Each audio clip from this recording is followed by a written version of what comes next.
الحمد لله رب العالمين والصلاة والسلام على سيد الأنبياء والمرسلين وعلى آله وصحبه أجمعين وبعد.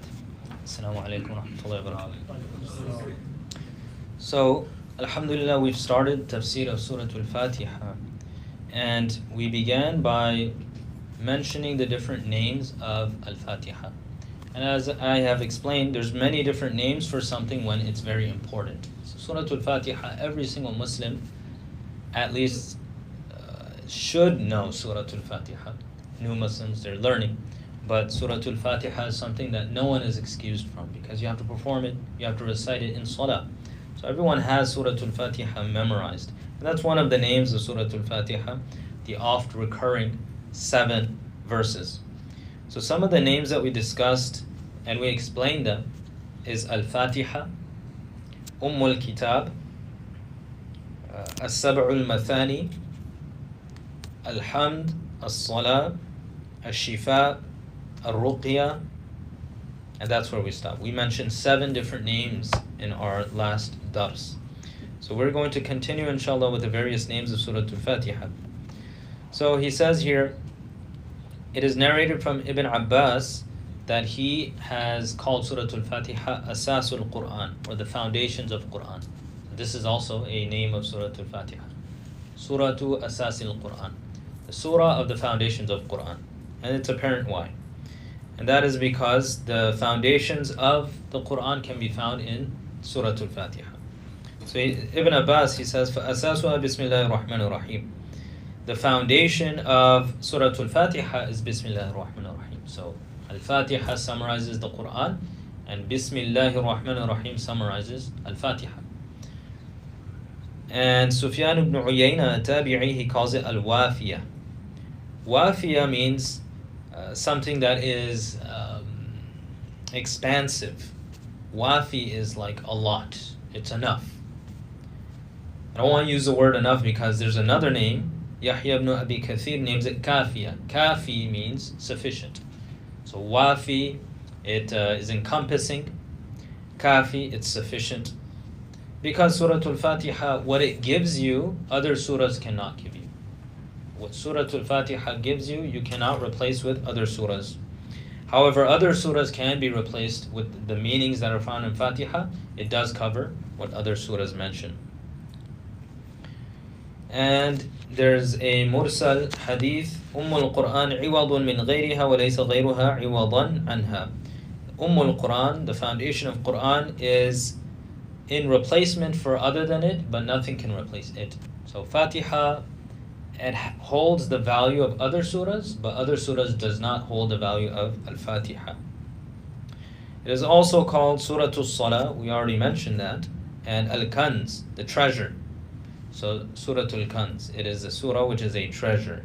So he's mentioned here, if we don't repeat Salah, then that's 11 names for Suratul Fatiha. So again, I'll mention Al-Fatiha, the opening, Kitab, the foundation of the book, As-Sab'ul Mathani, the oft-repeated one, the 7 oft-repeated ones, because those are 7 ayahs in Al-Fatiha, Suratul Hamd, because it starts with Alhamdu, Suratul Salah, because it's indispensable in a person's Salah. Your Salah is not complete if you don't have Fatiha.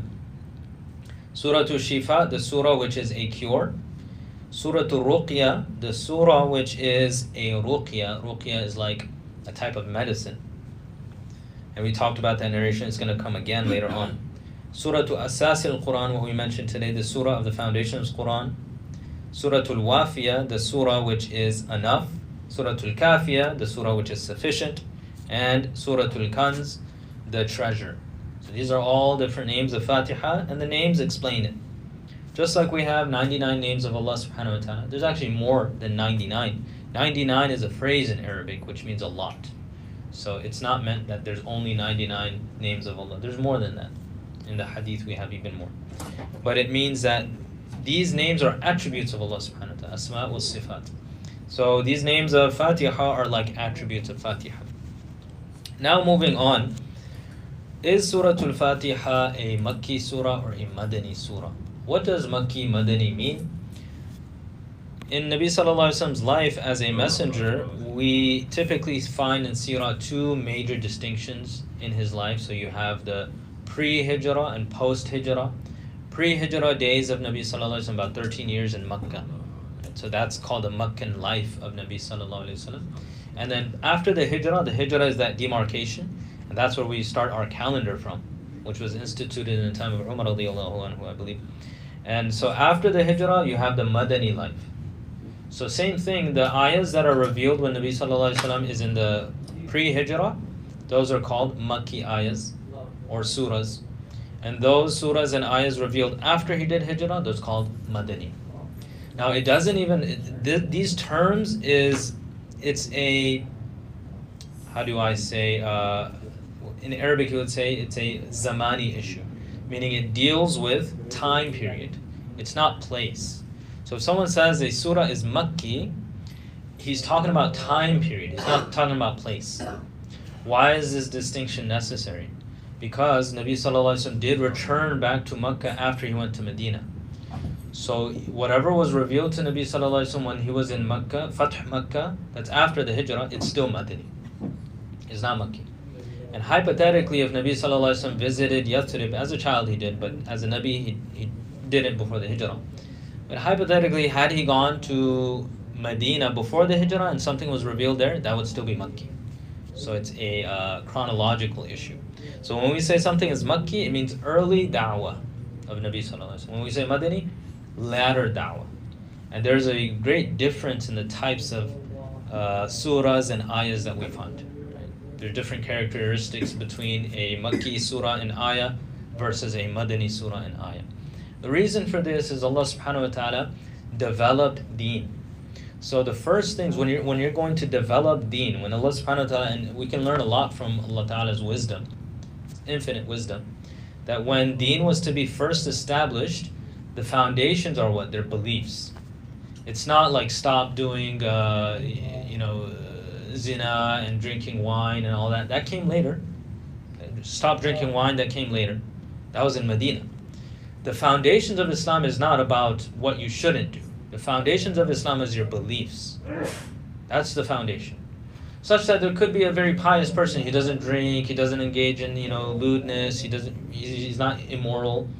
But if he doesn't have the beliefs, he's not a Muslim. He believes that when you die, there's no resurrection. But he's like the most pious guy you'll find. That's not a Muslim. And on the other hand, you can have a very impious person. He doesn't pray, he doesn't do anything, but he has a correct belief, he knows he's wrong. Inshallah, one day he'll go to Jannah. One day, inshallah. Right? So it's about beliefs. So what the character trait, the major character trait we find in Makki Quran is it's going to be all about beliefs and basic character traits. Do not treat the orphans incorrectly, give the rights to the widows, give inheritance properly. As for in Medina, all the details are given. How, like the intricate details, inheritance law, divorce law, all of this is in Medina. So it's a big, thing. So when we discuss, is this surah from Makkah or Medina, we're talking about, is it a foundational thing? Talking about aqa'id and beliefs, Yawm al-Qiyamah, Jannah, Jahannam, Allah's attributes? Or is it going to be talking about intricate law? For instance, Surah Al-Baqarah. It's a Madani surah. It's very long, and there's intricate details in Surah Al-Fatiha.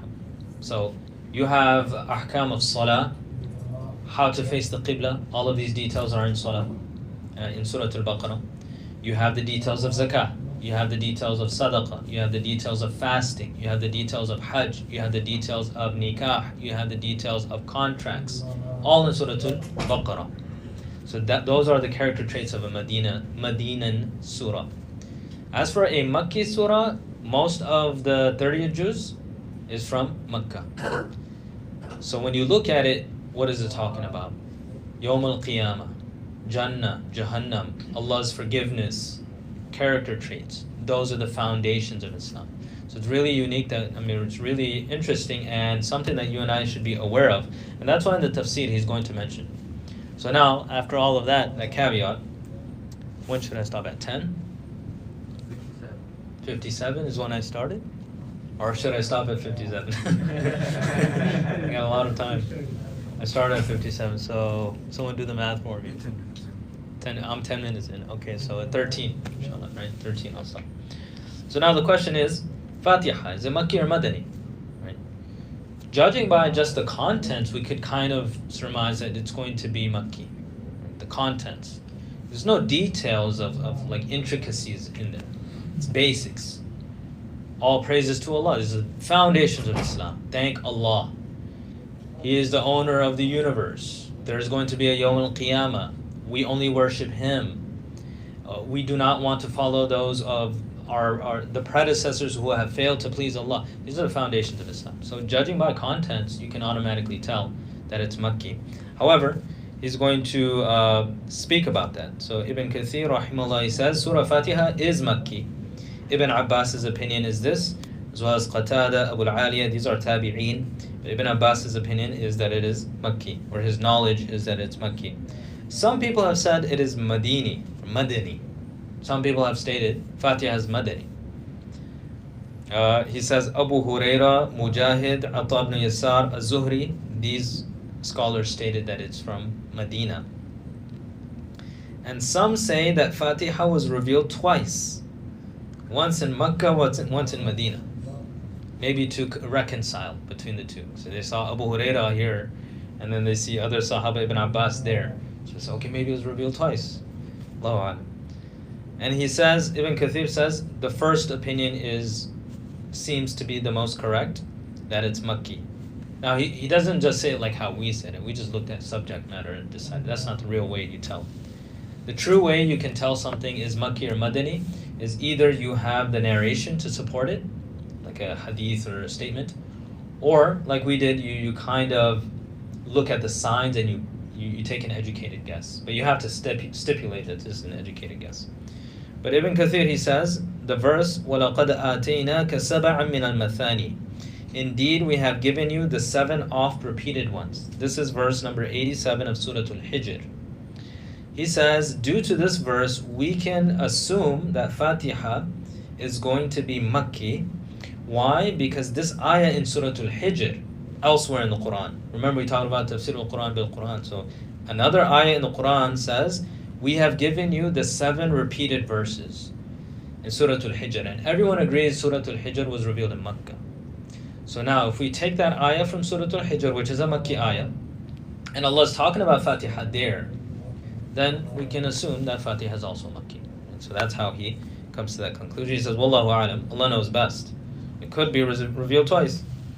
There's no problem. Sometimes an ayah can be revealed twice. It doesn't have to be repeated in the Quran. Right? The ayah could be revealed again to remind Nabi Sallallahu Alaihi Wasallam and the Muslims of its importance. It's possible. So the question is, okay, how does Nabi Sallallahu Alaihi Wasallam know whether to repeat the ayah in the Quran or just mention it once? Jibreel Alayhi Salam would come with those details. So whenever a new ayah was revealed, now one thing, I think I'll spend a little bit time on this. Jibreel alayhi salam would reveal something to Nabi sallallahu alayhi wasallam, and the Quran, the way it's revealed, is not the way you and I have it right now. We have it in a specific order. That is the order in which Allah has basically sent it to the Lawh Mahfuz. Now the Quran, how is the Quran revealed to us? Scholars state there's 3 stages of the revelation of Quran. The Quran, first and foremost, is an attribute of Allah. It's His words. Thus, it is eternal. Because Allah is eternal, all of His attributes are eternal. The Quran is Allah's attribute, or it comes from Him, it's His words. So Quran is also eternal. Now, it's a more philosophical issue about the finer details about this. Because you could pick up a Quran, you can say, okay, this is paper made from trees. It's not eternal. We're not talking about that. We're talking about what emanated, what came from Allah subhanahu wa ta'ala. That is eternal. And this information that you and I have, which is Quran, is from Allah. Thus, it is eternal. Now, Allah subhanahu wa ta'ala, since eternity, had the Quran with him. Because he is unchanging. Allah subhanahu wa ta'ala is perfect. So we're going a little bit in a philosophical route. Why is Allah unchanging? Because Allah subhanahu wa ta'ala is perfect.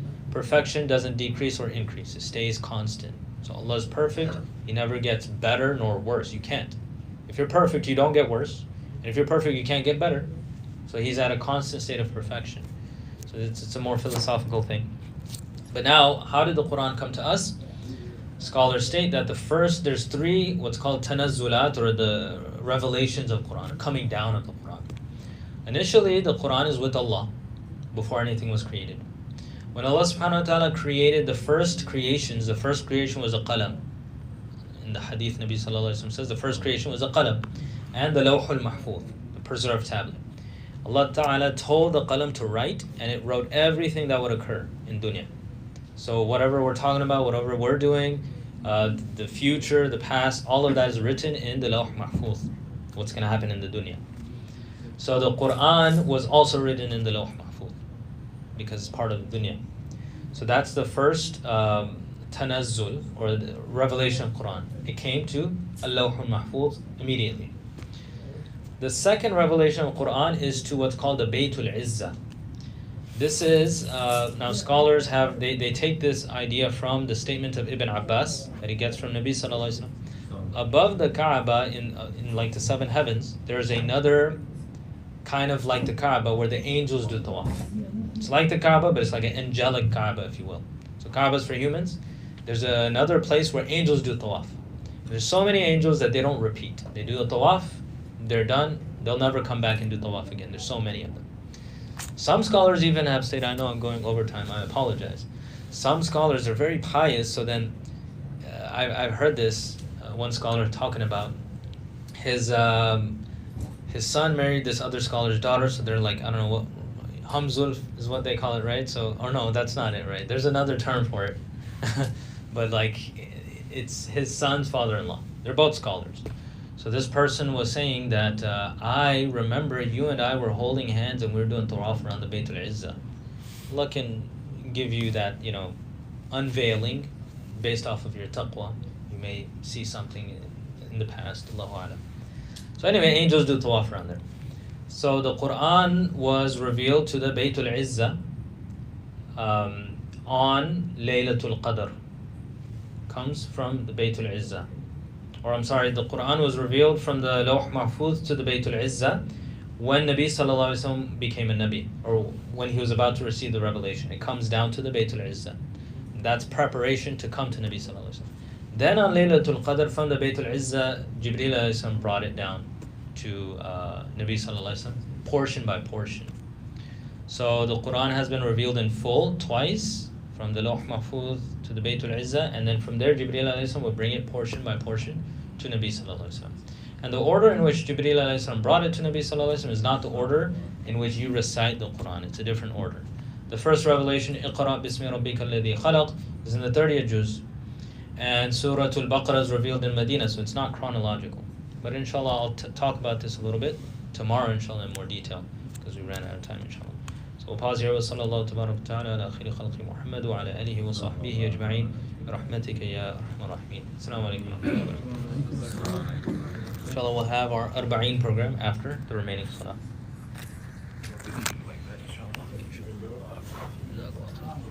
I turned it off for now, so then. Yeah, that's it.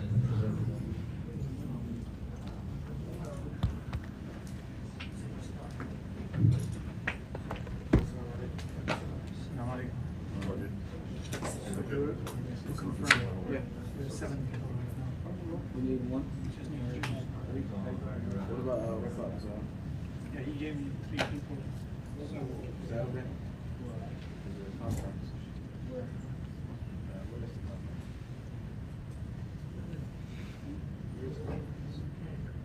Care Dollar, go to Care website. Yeah, Care Dollar. Crown Plaza. Is it kids services? It's affordable. I'll list it down. What about we don't have four, sorry, one, two, three, we only have six. We need two more. We need four, So we need 10. we need 10. What, you know, we Four is backing off. Latest report I got. That's just not gonna be back until Sunday, I think.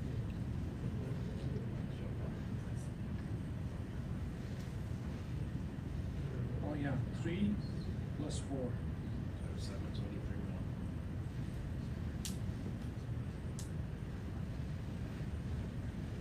3 plus 3 is 6, sorry. 6. 74. We need 4. I just put another message there. We just ask. Okay, now we see if anyone's right now. I'll probably say right.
Does the member even the way of the No, I think it looks good like this. sides? Yeah. Well protected.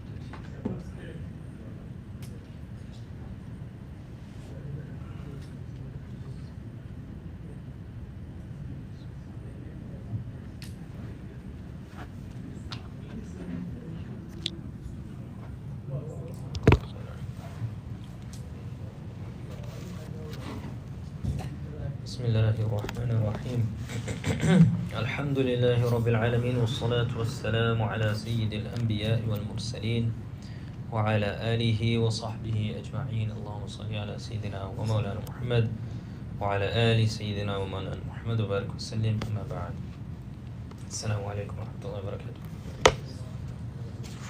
So we're nearing the end of this chapter about dhikrullah, how to remember Allah subhanahu wa ta'ala. Much has been discussed. This is one of the longer chapters. There's still some left, some aspects left.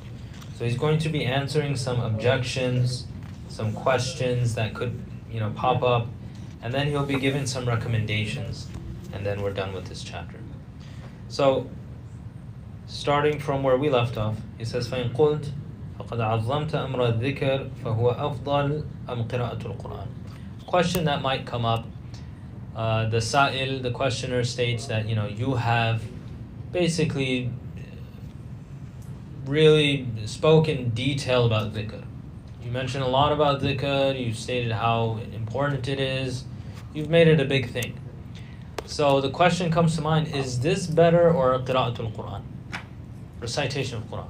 So we know recitation of Quran is just one of the greatest acts of worship that we can engage in, because you're reading the word of Allah subhanahu wa ta'ala, you're taking, learning from Allah subhanahu wa ta'ala, learning the wisdom, infinite wisdom of Allah subhanahu wa ta'ala. It's enormous. It's such a great act of worship. You might even think, is there anything greater than Quran? Your mind might say maybe Salah, because it's comprised of some Quran as well, but it's one of those greatest forms of worship when you think about it.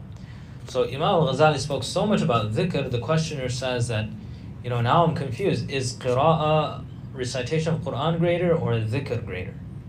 So he's going to give a nuanced answer. It's not just a blanket yes/no question or yes/no answer. He says, فَعْلَمْ أَنَّ قِرَاءَةَ الْقُرْآنِ أَفْضَلُ لِلْخَلْقِ كُلِّهِمْ إِلَّا لِلذَّاهِبِ إِلَى اللَّهِ. He says, understand that recitation of Quran is the greatest act of worship for the entirety of creation. It's better. Meaning in terms of these two. The question is, which is better, recitation or dhikr? So he says, understand that recitation is best for the creation, except for a person, al-dhahib ilallah, the one who's going towards Allah. Now this is a term that he coined earlier on. And this term means that a person is really engrossed in the dhikr, and he is now progressing in that regard. So he's not a novice, he's not starting out, but he's really progressing in this regard. For such a person, it would be recommended that you keep on doing dhikr, because he's really getting close to the state of fana, or maybe getting there. So for him, if he was to do recitation of Quran, it would take him away from that state that he's almost reached. Right? So he should complete that, and then later on, he has access to Quran. So he says, for the dhahib ilallah, he should do dhikr. And again, dhahib ilallah, the person who's becoming an expert in dhikr. And the more technical term he has spoken of before. فَهُوَ أَفْضَلُ لِلذَّاهِبِ إِلَى اللَّهِ فِي جَمِيعِ أَحْوَالِ بِدَايَتِهِ. The person who is al-dhahib ilallah, he's starting to get better and better in his dhikr.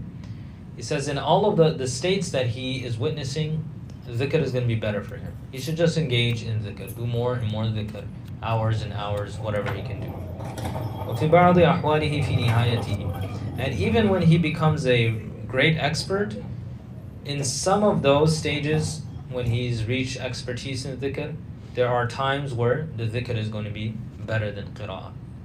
So his answer is basically, for most people, recitation of Quran takes precedence.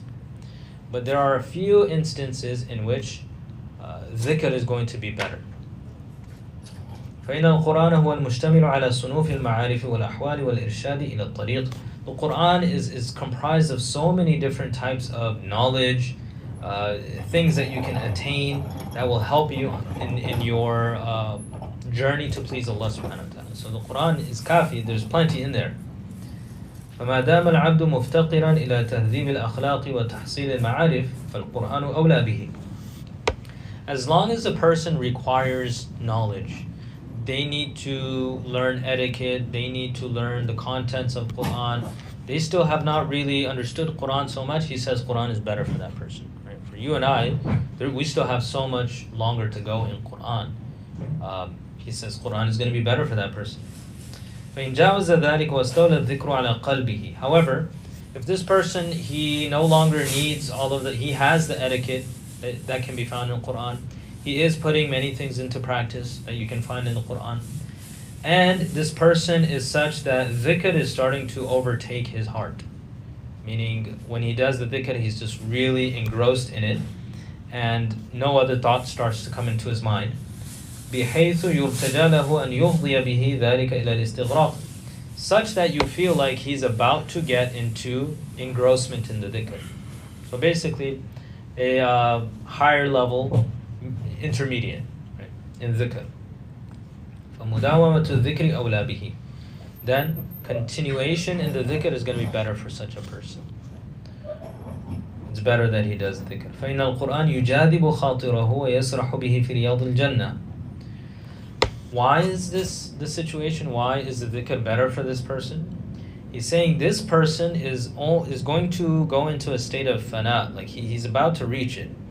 And the Quran is different than that. The Quran is going to make him, he says here, it's going to take his thoughts away from a singularity, and it's going to cause him to roam in the gardens of Jannah, he says. Meaning, the different ideas of the Quran, the fear, the hope, the different emotions, all of this he calls a garden of Jannah.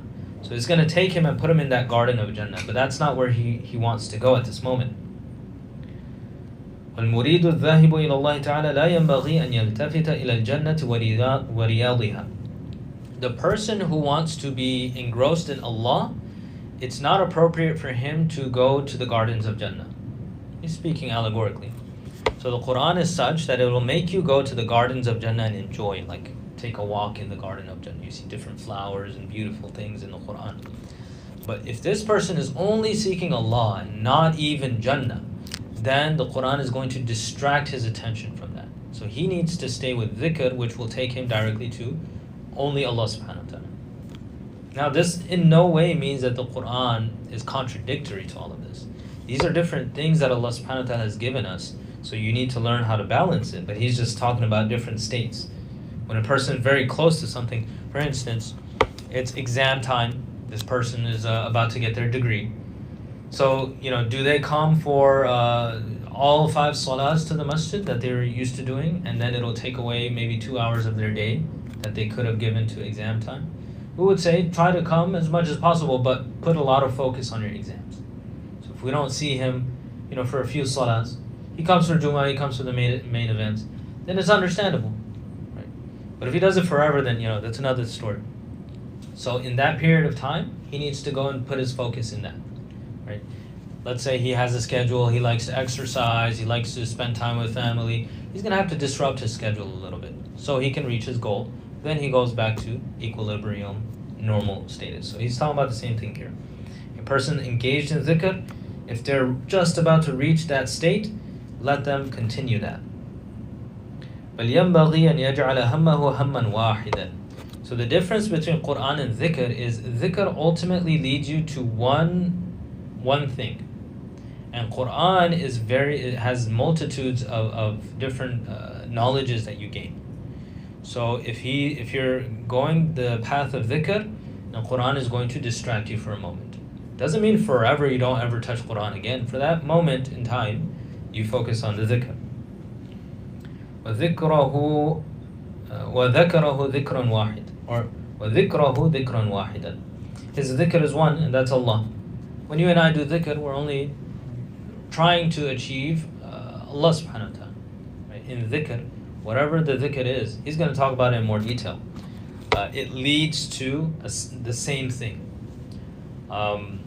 He will mention it here, I'll just mention it here, that if you say Subhanallah, Alhamdulillah, La ilaha illallah, whatever forms of dhikr, if you are doing it in the way that he has mentioned, it will all funnel into the same thing. So Alhamdulillah, it starts out with like praising Allah. Subhanallah, exclaiming the purity of Allah. All the other various adhkar is something about Allah.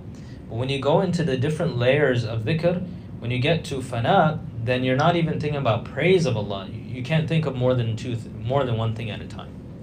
So the only thing that a person can think of when they're in the state of fana is Allah. There's nothing else. So all adhkar turn into the same thing eventually. And that's when you're in the state of fana. That's what he's talking about here. Quran, it will give you a knowledge of many things, and dhikr ultimately leads to one.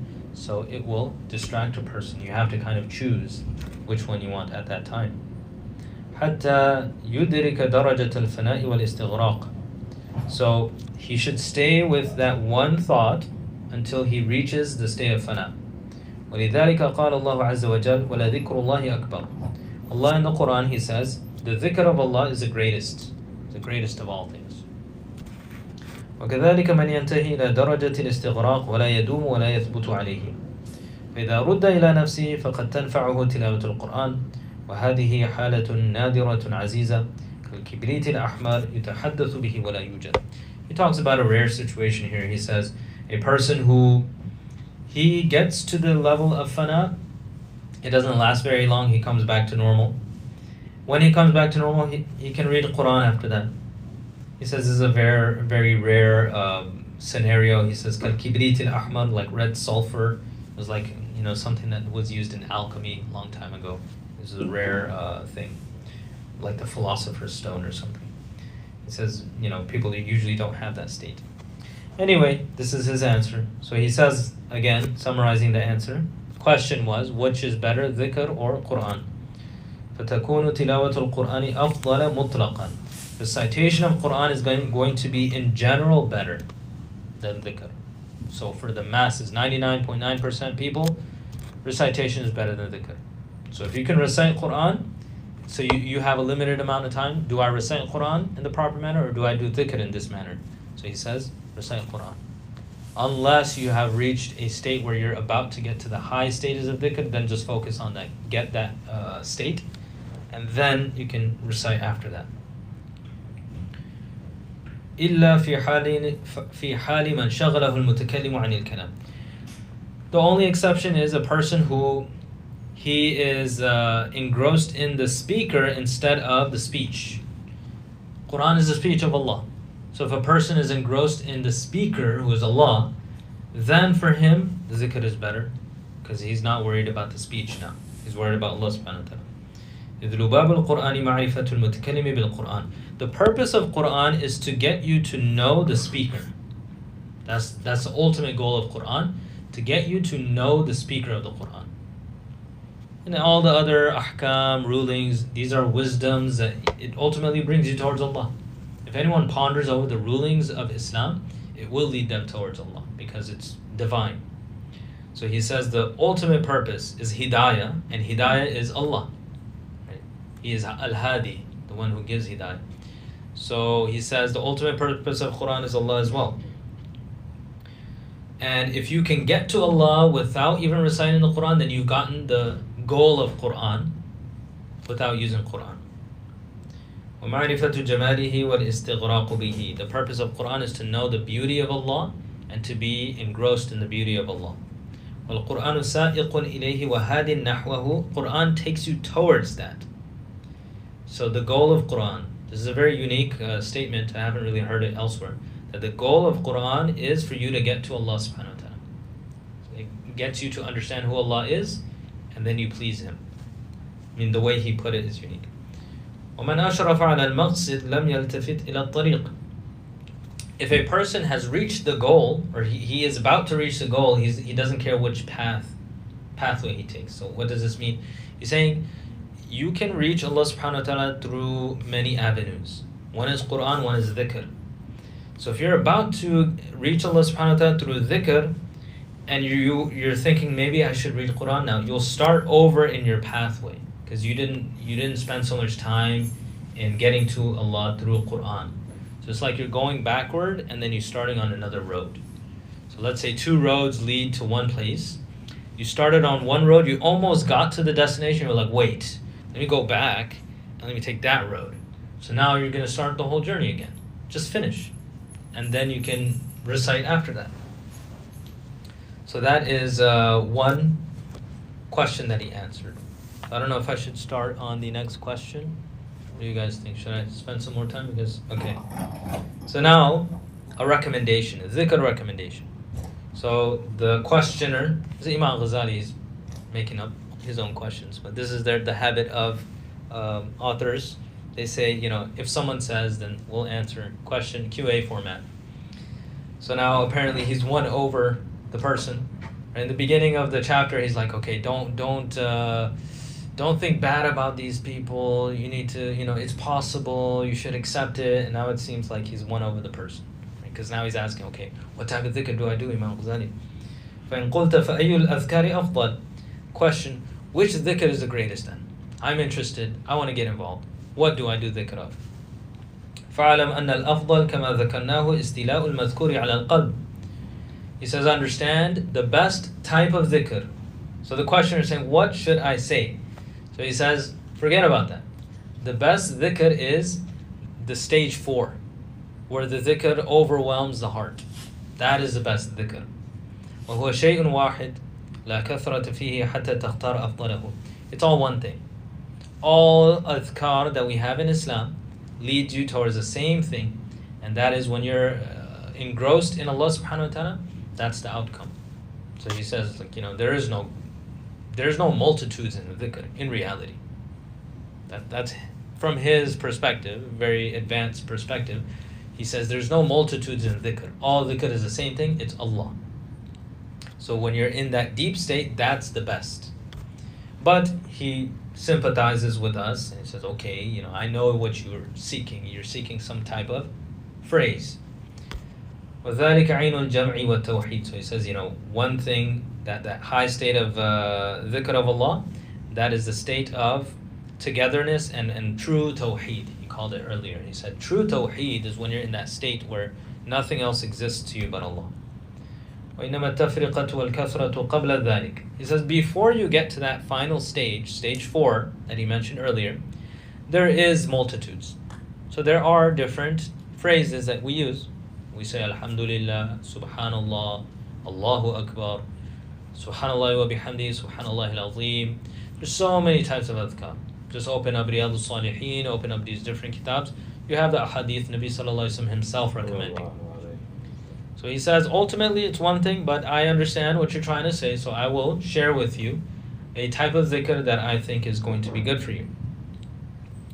وعند هذا قد ينقسم الذكر إلى الأفضل وغير الأفضل. If you're thinking of different phrases, then yeah, you could say one phrase is better than another. So he uses his logic here, and he comes up with a certain phrase that you and I can use. And of course, this is something that we find in narrations, etc. وَفَضْلُهُ بِحَسَبِ الصِّفَاتِ الَّتِي يُعَبَّرُ عَنْهَا بِالْأَذْكَارِ. So how do you know one dhikr is better than another?